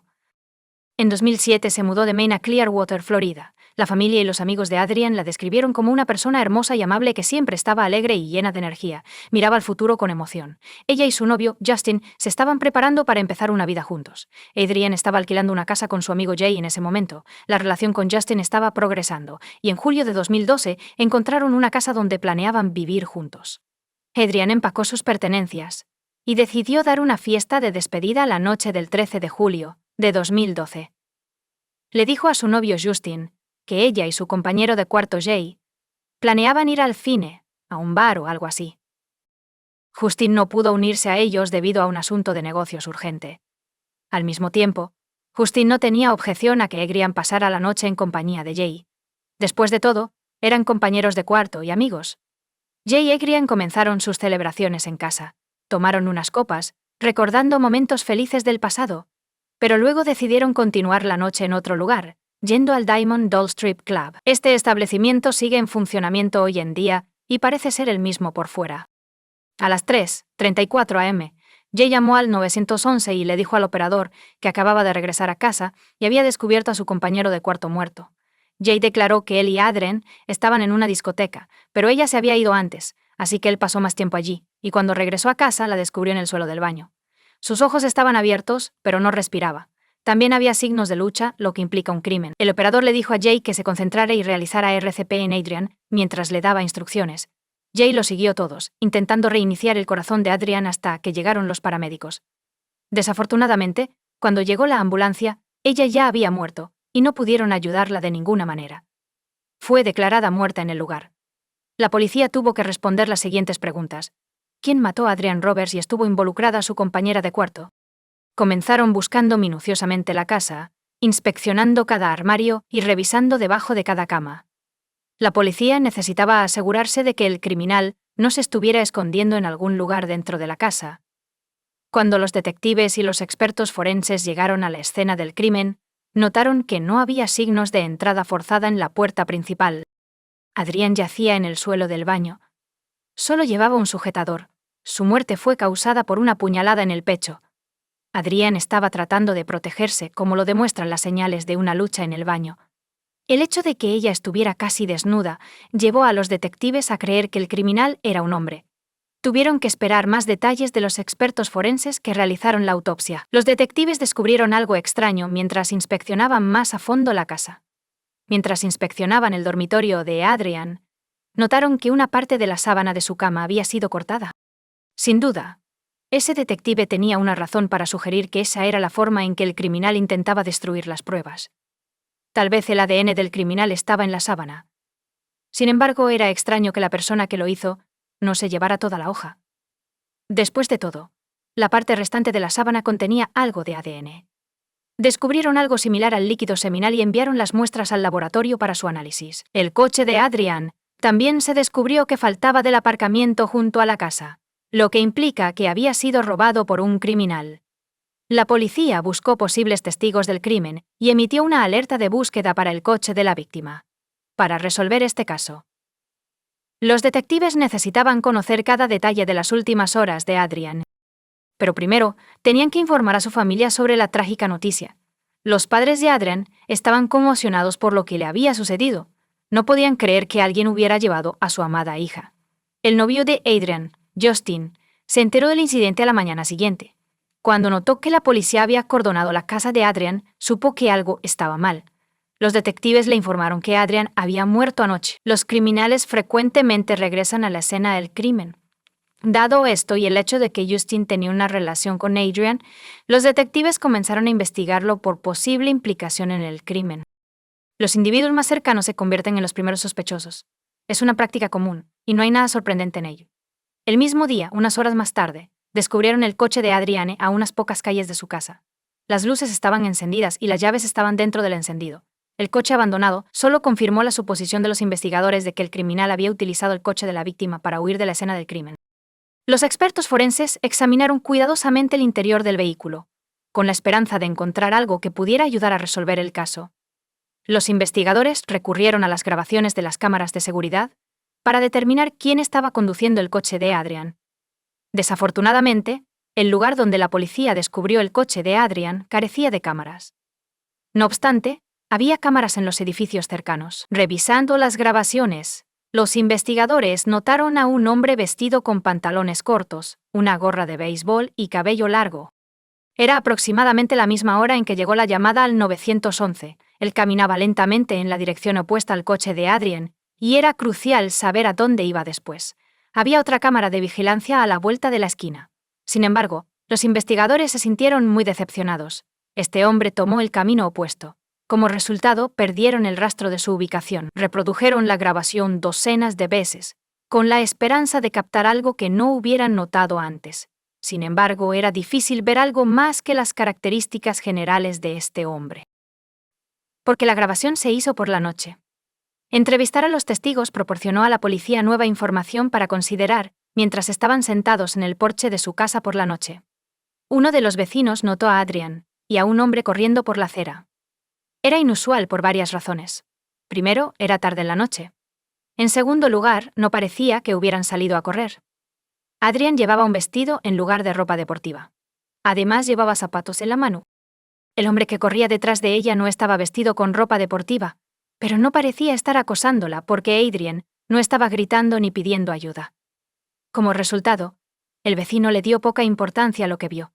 Como mencioné anteriormente, los investigadores necesitaban reconstruir la secuencia de eventos que precedieron la llamada al 911 sobre Adrian, la compañera de cuarto de la víctima. Jay fue invitado a la comisaría para ser interrogado. Después de todo, Adrian lo acompañó al club, y luego la descubrió en el suelo del baño, o eso dijo él. Durante una conversación con el detective, Jay afirmó que él y Adrian tomaron unas copas en casa antes de ir a Diamond Dolls. Solían ir allí para relajarse y escapar de sus problemas diarios. Según Jay, fueron allí a pie porque ya habían consumido alcohol y no querían conducir en ese estado. Como resultado, la policía decidió centrarse en las muñecas de diamante, ya que los visitantes con reputaciones cuestionables frecuentan tales lugares. Jay dijo que él y Adrian llegaron al club alrededor de las 10:30 p.m. Me quedé allí durante varias horas. Cuando estaban sentados en una mesa, se les unió otro hombre que nunca antes habían conocido. Jay se refirió a él como un afroamericano con barba y una gorra de béisbol. Adrian regresó a casa unas horas después, y se dice que Jay se quedó atrás. Notó que el tipo que estaba sentado en la mesa con ellos también se había ido, con la esperanza de confirmar el testimonio de Jay y descubrir nuevas pistas. Los investigadores se dirigieron a las muñecas de diamante. Estaban seguros de que el club tenía cámaras de vigilancia que les permitirían determinar si Jay estaba diciendo la verdad o tenía algo que ocultar. La cámara gran angular, apuntada a la carretera, grabó a todos los que entraron y salieron del club esa noche, revisando las grabaciones.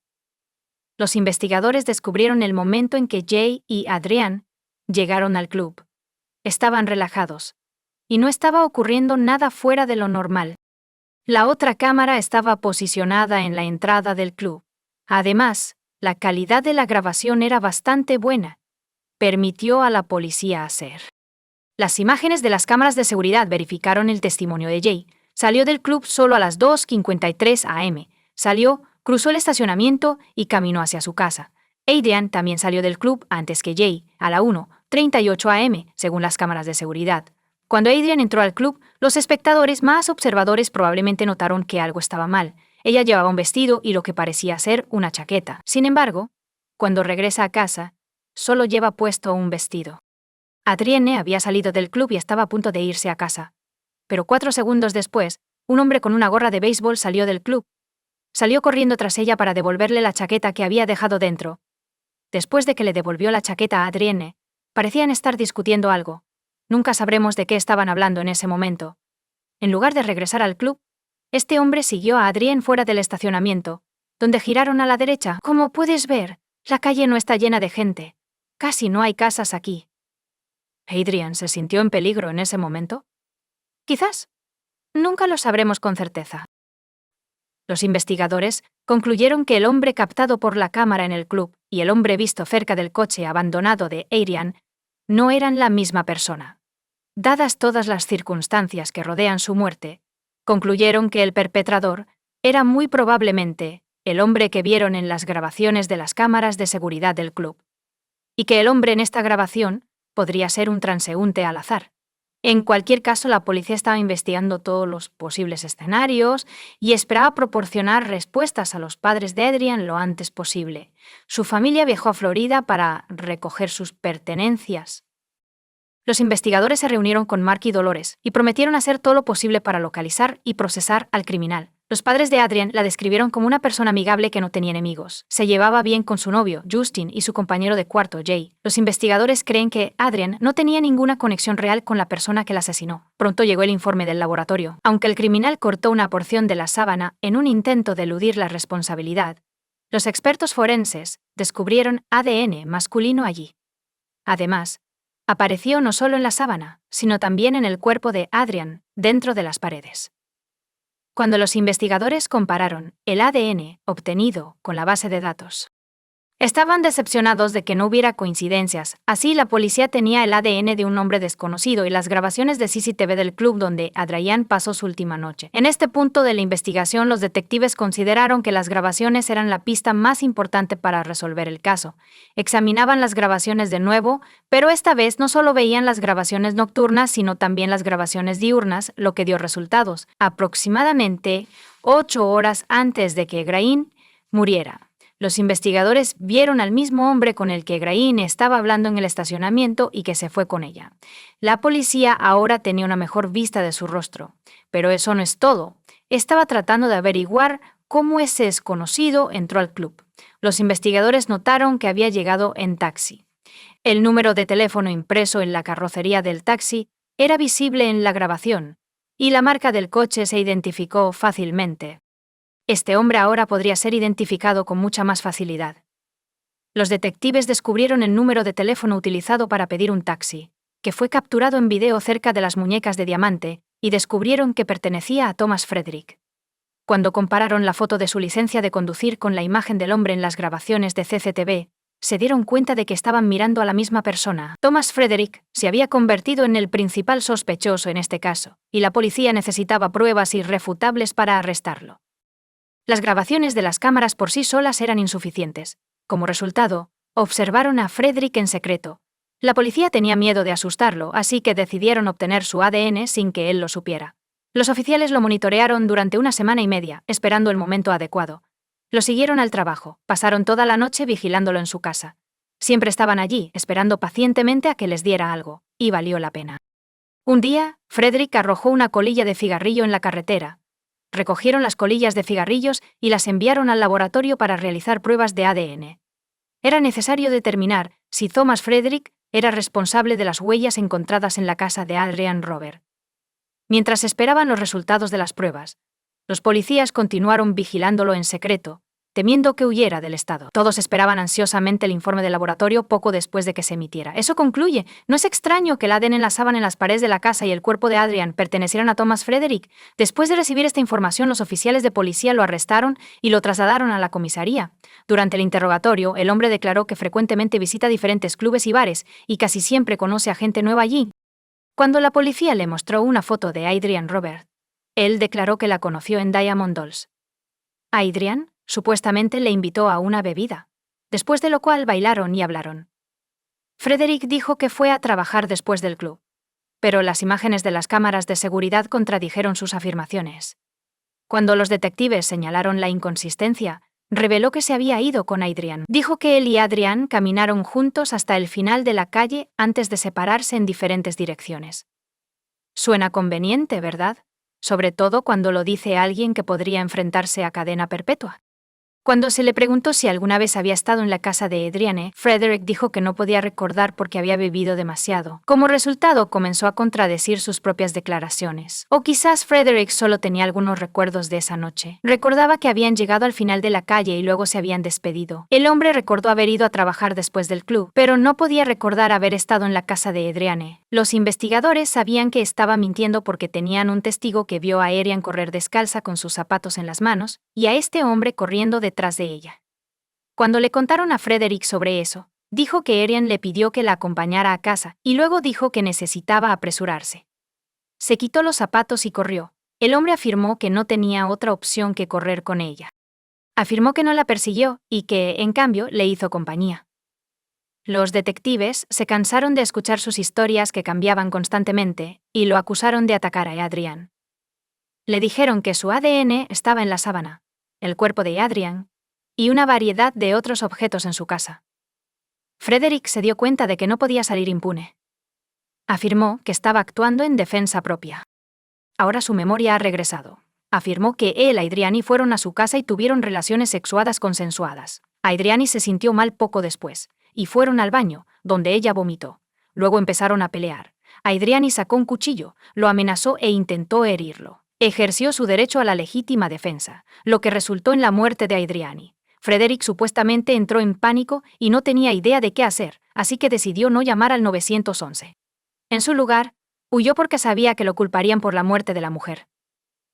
Thomas Frederick fue acusado de privación de vida en primer grado. Cuando compareció ante el tribunal para el juicio en enero de 2014, el fiscal dio su versión de lo que sucedió esa noche. Adrian y Jay bebieron un poco de alcohol en casa antes de dirigirse a Diamond Dolls de buen humor. Thomas Frederick se sentó en una mesa junto a ellos. Pensaban que el hombre era una persona bastante ordinaria. Estaban charlando casualmente y simplemente relajándose. Adrian necesitaba mover sus pertenencias a su nuevo hogar con Justin al día siguiente, así que decidió irse temprano. Jay decidió quedarse en el club. Frederick decidió aprovechar la situación siguiéndola. No quería que él la acompañara, así que intentó huir de él. Pero no pudo. La persiguió hasta su casa. Y cuando ella entró, él irrumpió. Robó un cuchillo de la cocina e hizo lo que había venido a hacerle a Adrian. Según el fiscal, las lesiones en su cuerpo indicaban que su encuentro con Frederick no fue consensuado. Luego decidió acabar con la vida de Adrian para que ella no pudiera denunciarlo a la policía. Intentó cubrir sus huellas cortando la parte de la sábana donde quedaba su fluido seminal. Sin embargo, no impidió que la policía obtuviera el ADN de los criminales. Después de todo, se encontró en numerosos otros lugares, incluyendo el cuerpo de Adrian. Luego tomó las llaves de su coche, condujo unas pocas calles y dejó el vehículo. Los padres de Adrian abandonaron la sala, mientras el médico forense daba su declaración. No quería escuchar eso. Mark Rowers declaró que eso no la trae de vuelta, y no quería saber por lo que pasó. Según lo que he oído, luchó extremadamente duro. Mark y Dolores Rowers han encontrado difícil vivir sin su hija. Sin duda nos llevará algún tiempo porque recientemente hemos perdido lo más importante en nuestras vidas. Él dijo. Nos recuperaremos porque Adrian querría eso, y tomará algún tiempo, pero lo lograremos. La defensa de Thomas Frederick intentó hacer que Ryan pareciera mal. En el juicio, su abogado afirmó que Ryan también invitó a Frederick a su casa para mantener relaciones sexuales consensuadas con él. Esta versión no tiene fundamento y podría ser simplemente un intento del perpetrador de justificar su presencia en la casa de la víctima. La presencia de ADN que solo puede rastrearse hasta un individuo es innegable. El equipo de defensa de Frederick también intentó persuadir al jurado de que actuó en defensa propia. Ella sí sufrió una herida de apuñalamiento mientras él la defendía, según su abogado. Y su intento de convencer al jurado de que fue en defensa propia no tuvo éxito. Debido a la falta de pruebas, el jurado condenó a Thomas Frederick por privación de libertad en primer grado y por robar el coche de Adrian. No lo acusaron de coaccionarla para tener relaciones íntimas amenazándola con un cuchillo. El tribunal condenó a Thomas Hampton Frederick, de 25 años, a cadena perpetua sin posibilidad de libertad condicional. El padre de Adrian declaró que él y su esposa estaban encantados de saber que Frederick pasaría el resto de su vida en prisión. No trae de vuelta a Adrian, pero hoy se hizo justicia. Fue difícil estar en la misma habitación que el hombre que había lastimado a su hija y mantener el control de sus emociones. Afirmó que Frederick no mostró simpatía ni remordimiento, incluso cuando el jurado emitió su veredicto. En cambio, el hombre actuó con arrogancia. Robert y su esposa, Dolores, sollozaron mientras se leía el veredicto en voz alta en la corte. Estábamos extremadamente felices, él dijo. Simplemente le encantaba vivir la vida. Su sonrisa era contagiosa. Es una lástima que nunca volvamos a ver eso. La familia de Adrian agradeció a todos los que los ayudaron en este momento difícil, incluyendo a la policía y al fiscal, quienes se aseguraron de que el criminal recibiera un castigo bien merecido. Comparte tu opinión con nosotros en los comentarios y suscríbete al canal para más contenido.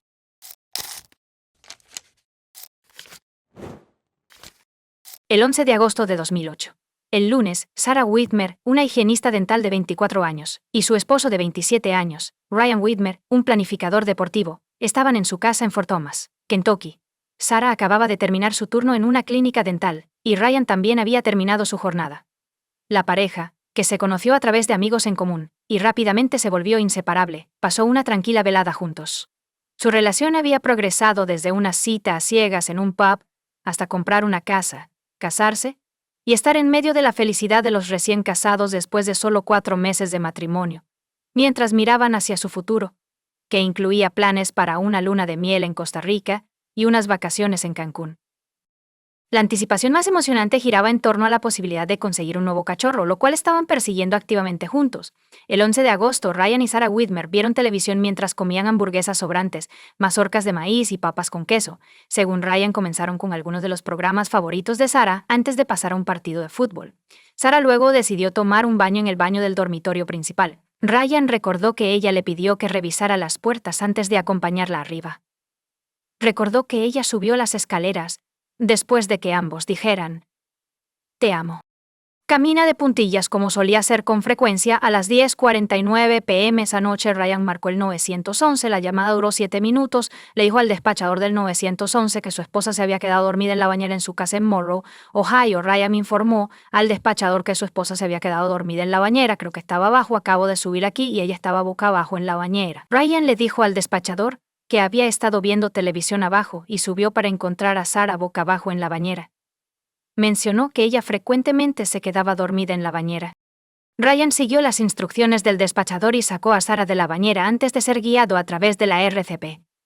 Durante este tiempo, él temporalmente dejó el teléfono para vaciar la bañera y levantar a Sarah, lo cual tomó aproximadamente 29 segundos. Dentro de los 6 minutos siguientes a recibir la llamada al 911, la policía encontró a Sarah desnuda en el suelo del dormitorio. Su cuerpo se sentía cálido y seco, pero su cabello estaba mojado. Mientras realizaban la RCP, la policía notó una descarga espumosa de color blanco rosado que salía de la boca y la nariz de Sarah, indicando ahogamiento.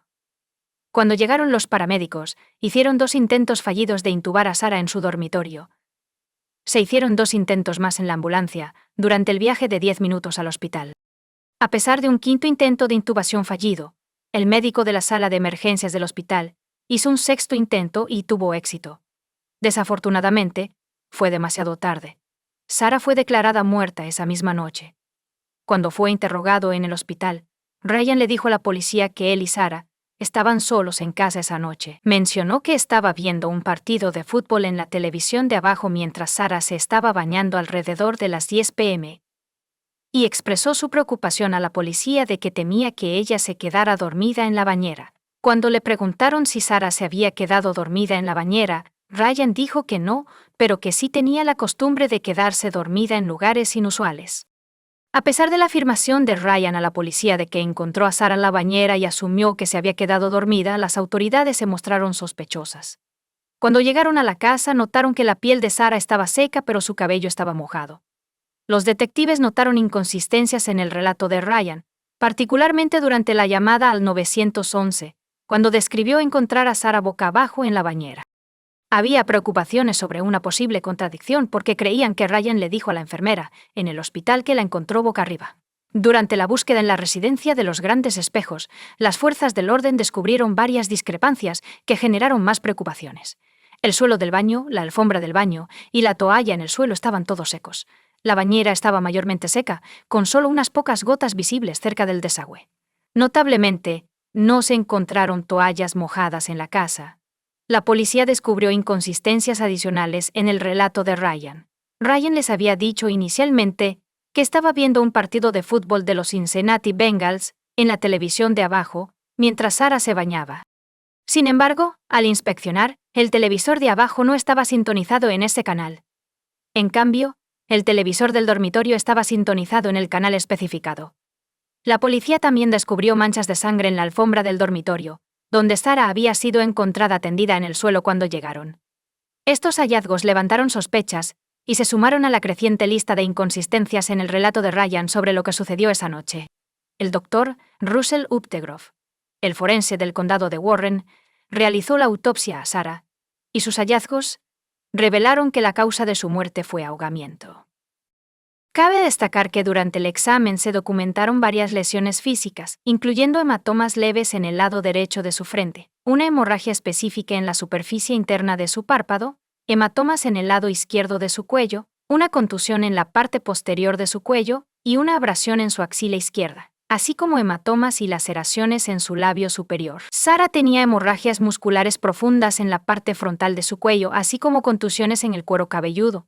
El doctor Updegrove determinó que la muerte de Sarah fue el resultado de un homicidio.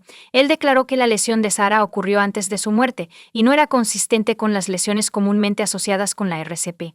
Los informes de toxicología confirmaron la ausencia de sustancias prohibidas y alcohol en el sistema. Ryan fue arrestado por asesinato agravado el 13 de agosto de 2008, solo 2 días después de que Sarah muriera. Era el caso de la fiscalía que Sarah murió como resultado de ahogamiento. Su argumento era que la causa de la muerte de Sarah era menos importante que cómo murió. ¿Cómo se ahogó? La fiscalía afirmó que la llamada al 911, la escena del crimen y las lesiones de Sarah apuntaban a Ryan como el perpetrador de su muerte. Su argumento giraba en torno a la afirmación de que él había mantenido a la fuerza bajo el agua, provocando que se ahogara en la bañera. Durante la investigación, la policía examinó la bañera en busca de huellas dactilares y descubrió marcas de rayas que se cree fueron causadas por manos humanas, principalmente en el centro de la bañera. Utilizaron un proceso de vaporización de cianoacrilato y una imagen reflejada de ultravioleta para detectar marcas de dedos y manchas.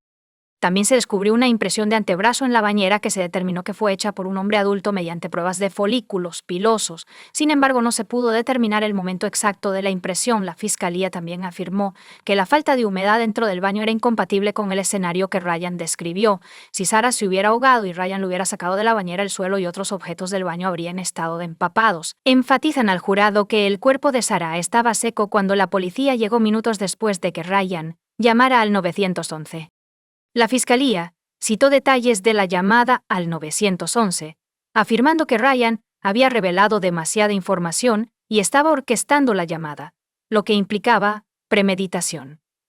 La fiscalía le dijo al jurado que una confrontación violenta tuvo lugar en la casa de los Whitmer esa fatídica noche. Aunque se desconocían las razones, trajeron a un testigo experto que testificó que era extremadamente improbable quedarse dormido y ahogarse en una bañera sin el uso de sustancias prohibidas o alcohol.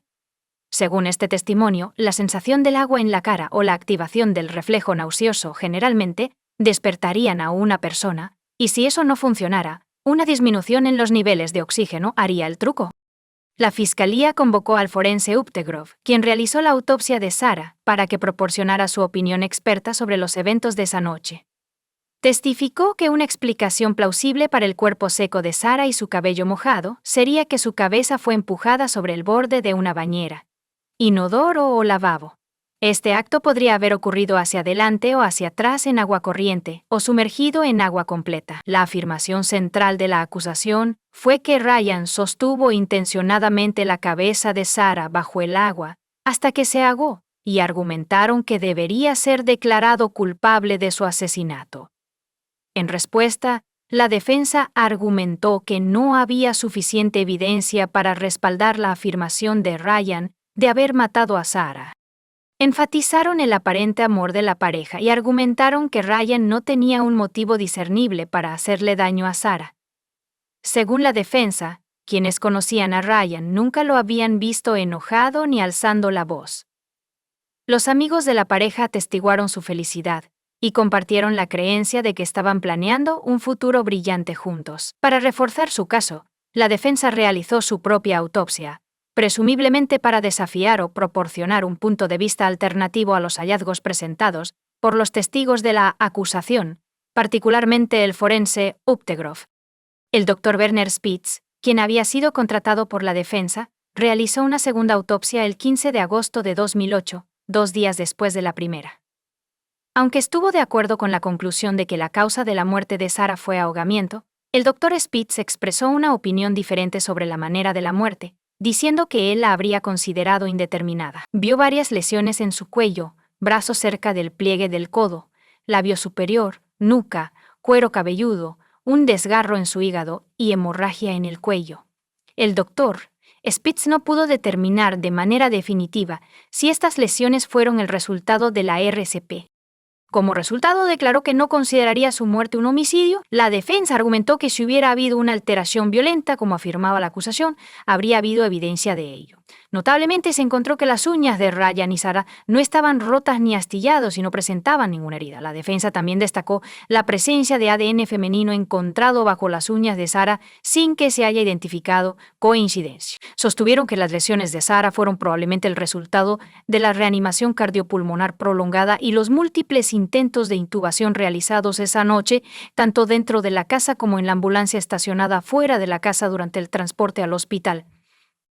Y en el mismo hospital, la defensa postuló la teoría de que algo médico, como una convulsión o una afección cardíaca, podría haber sido la causa subyacente de la muerte de Sarah. También explicaron la aparentemente contradictoria evidencia del cuerpo seco de Sarah y el cabello mojado, afirmando que la piel se seca más rápidamente que el cabello. En el primer juicio, el jurado declaró a Ryan no culpable de asesinato agravado, pero lo condenó por asesinato. Sin embargo, unos meses después, se ordenó un nuevo juicio en respuesta a las preocupaciones de la defensa. Se descubrió que algunos jurados habían realizado sus propias pruebas sobre cuánto tiempo tardaban en secarse después de tomar un baño, lo que podría haber influido en su interpretación de las pruebas.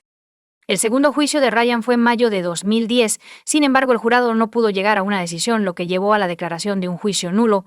El tercer juicio de Ryan comenzó en enero de 2011, con pruebas adicionales introducidas en los procedimientos legales. La defensa intentó establecer un caso de que Sarah tenía una condición cardiovascular o neurológica no revelada que le causó perder el conocimiento y ahogarse en la bañera. Para respaldar esta afirmación, presentaron el testimonio de varios expertos médicos que sugirieron la posibilidad de un problema médico subyacente. Sin embargo, el Estado contrarrestó estas afirmaciones trayendo a sus propios expertos médicos para desafiar y refutar las afirmaciones de la defensa. El testimonio de los compañeros de trabajo de Sarah reveló más sobre su salud y rutina diaria. Describieron a Sarah durmiendo en su coche antes de empezar a trabajar por las mañanas y saliendo a descansar durante sus pausas para el almuerzo. Los colegas también revelaron que sufría de alergias y tenía dolores de cabeza y de estómago. En al menos una ocasión, sus dolores de cabeza fueron lo suficientemente severos como para causarle visión borrosa, obligándola a retirarse a una habitación oscura hasta que los síntomas desaparecieron.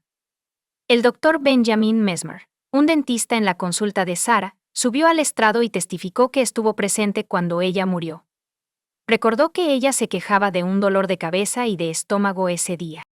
El testimonio de los amigos de Sarah pintó un cuadro de su tendencia a quedarse dormida en lugares inesperados, como durante un juego o en medio de discusiones grupales. Una de sus amigas sospechaba que tenía narcolepsia, un trastorno del sueño caracterizado por somnolencia excesiva, parálisis del sueño, alucinaciones y en algunos casos cataplejía. En contraste, la madre de Sarah, Ruth, y Stewart testificaron para la acusación. Ella declaró que nunca había notado nada inusual en los hábitos de sueño de su hija. Sarah, sin embargo, sí experimentó dolores de cabeza. Ruth creía que eran el resultado de problemas inusuales. Según el testimonio de Ruth, habló con Sarah el día que murió cuando ella salía del trabajo, y Sarah no mencionó tener dolor de cabeza. Ruth declaró que no había antecedentes familiares de convulsiones, enfermedades cardíacas o problemas cardíacos. Sarah tenía un soplo cardíaco y un paladar hendido cuando era bebé, pero un informe de examen físico de junio de 2008 no mencionó la presencia continua del soplo cardíaco. Además, no se mencionó ninguna afección cardíaca, defecto neurológico o enfermedad en el informe. El testimonio de Jennifer Cruz proporcionó un relato importante y potencialmente perjudicial. Según sus declaraciones, contactó a Ryan mientras estaba en prisión después de ver un episodio de Dateline sobre su caso. Ella afirmó que el 26 de octubre de 2009, a las 11 o las 6, Ryan la llamó y confesó el asesinato. Jennifer testificó que Ryan dijo: «Yo lo hice. Lo hice, maté a Sarah. Lo hice». Jennifer testificó que Ryan tuvo una acalorada discusión con Sarah en su sala de estar sobre su supuesta infidelidad, el consumo de alcohol, el tabaquismo y la pornografía. La discusión supuestamente se intensificó en el piso de arriba, o Sarah le informó a Ryan que su matrimonio había terminado. Según Jennifer, la confrontación se volvió física, con Ryan supuestamente diciendo: «Nadie me deja, y me refiero a nadie». El testimonio de Jennifer tomó un giro más oscuro cuando describió la supuesta admisión de violencia por parte de Ryan. Jennifer Ryan admitió haberle dado un puñetazo a Sarah en el pecho durante su confrontación, lo que hizo que ella cayera hacia atrás y se golpeara la cabeza. Ryan afirmó haberse desmayado, y cuando despertó, descubrió a Sarah en el suelo, inconsciente y sin respirar, con el cabello mojado. Además, Jennifer afirmó que durante la llamada al 911, Ryan solo fingió realizar la RCP porque sabía que Sarah ya estaba muerta, lo que hacía inútil la resucitación. A pesar de esta impactante revelación, Jennifer continuó comunicándose con Ryan después de su conversación inicial. Ryan no informó a la policía sobre la conversación incriminatoria hasta después de que su segundo juicio fue declarado nulo. En respuesta al testimonio de Jennifer, la defensa intentó socavar su credibilidad. Presentaron pruebas de su anterior adicción a medicamentos recetados y condenas por robo menor, intentando sembrar dudas sobre la veracidad de sus declaraciones y motivaciones. La defensa presentó un escenario desafiante, afirmando que no podían explicar de manera definitiva qué causó que Sarah se ahogara esa noche. La defensa instó al jurado a considerar todos los hechos del caso, enfatizando que Ryan no tenía un motivo aparente para hacerle daño a Sarah. A pesar de estos argumentos, Ryan fue finalmente condenado por asesinato y sentenciado a 15 años de prisión a cadena perpetua. Curiosamente, uno de los jurados en el tercer juicio citó el comportamiento de Ryan en la corte como un factor principal en su veredicto de culpabilidad. El jurado observó que Ryan no reaccionó cuando se mostraron fotos de la autopsia en la corte, lo que implica que su falta de respuesta emocional influyó en la percepción de su culpabilidad. Comparte tu opinión con nosotros en los comentarios y suscríbete al canal para más.